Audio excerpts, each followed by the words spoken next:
লুদুয়ার কবরস্থানের মধ্যে দাঁড়ায় দে আপনার পবিত্র কালামুল্লাহ শরীফ থেকে সূরাতুল ফাতিহা, সূরাতুল ইখলাস আরো খাস খাস কয়েকখানা আয়াত তেলাওয়াত করে আপনার নবীর শানে দুরূদ ও সালাম পাঠ করে ইস্তিগফার পাঠ করে আপনার মহান দরবারে আমরা হাত বাড়িয়েছি।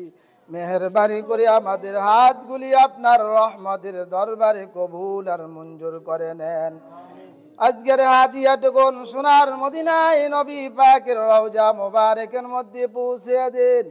বাবা আদম আলাইহিস সালাতু ওয়াস সালাম হতে এই মুনাজাত পর্যন্ত যত মুমিন মুমিনাত মুসলিম মুসলিমাত যারা পরিমাণ ঈমান নিয়ে আল্লাহ কবরবাসী হয়ে গেছেন প্রত্যেকের কবরের মধ্যে পৌঁছে দিন।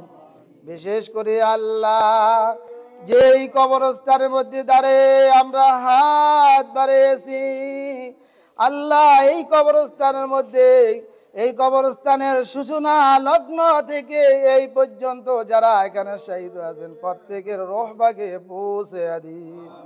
রব্বাল আলামিন আমরা যারা হাত বাড়িয়েছি আমাদের প্রত্যেকের আব্বা আম্মার কবর আযাব মাফ করে দিন, আমাদের দাদা দাদির কবর আযাব মাফ করে দিন, আমাদের নানা নানির কবর আযাব মাফ করে দিন, আমাদের চাচা জাতির কবর আযাব মাফ করে দিন, আমাদের চাচা জেঠির কবর আযাব মাফ করে দিন, আমাদের ভাই বোনদের কবর আযাব মাফ করে দিন।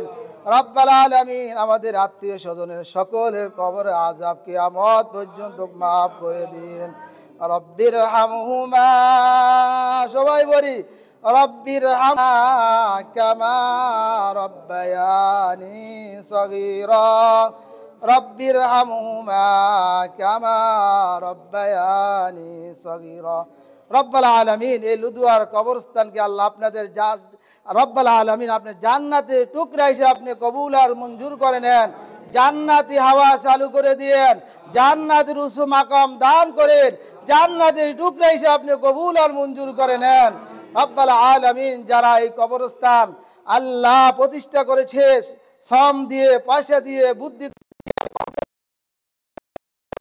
সকলকে আপনি কবর আযাব মাফ বর্তমানে যারা সবাইকে আপনি কবুল আর মঞ্জুর করে নেন। আল্লাহ যেভাবে পরিচালনা করলে কমপ্লেক্স আল্লাহ সুন্দরভাবে আম জাম দিতে হবে সেভাবে দেওয়ার তৌফিক দান করেন। ওয়াসাল্লাল্লাহু তাআলা আলা খায়রি কালকিহি মুহাম্মাদিন ওয়া আলিহি ওয়া আসহাবিহি আজমাইন বিহাক্কি কালিমাতি লা ইলাহা ইল্লাল্লাহু মুহাম্মাদুর রাসূলুল্লাহ।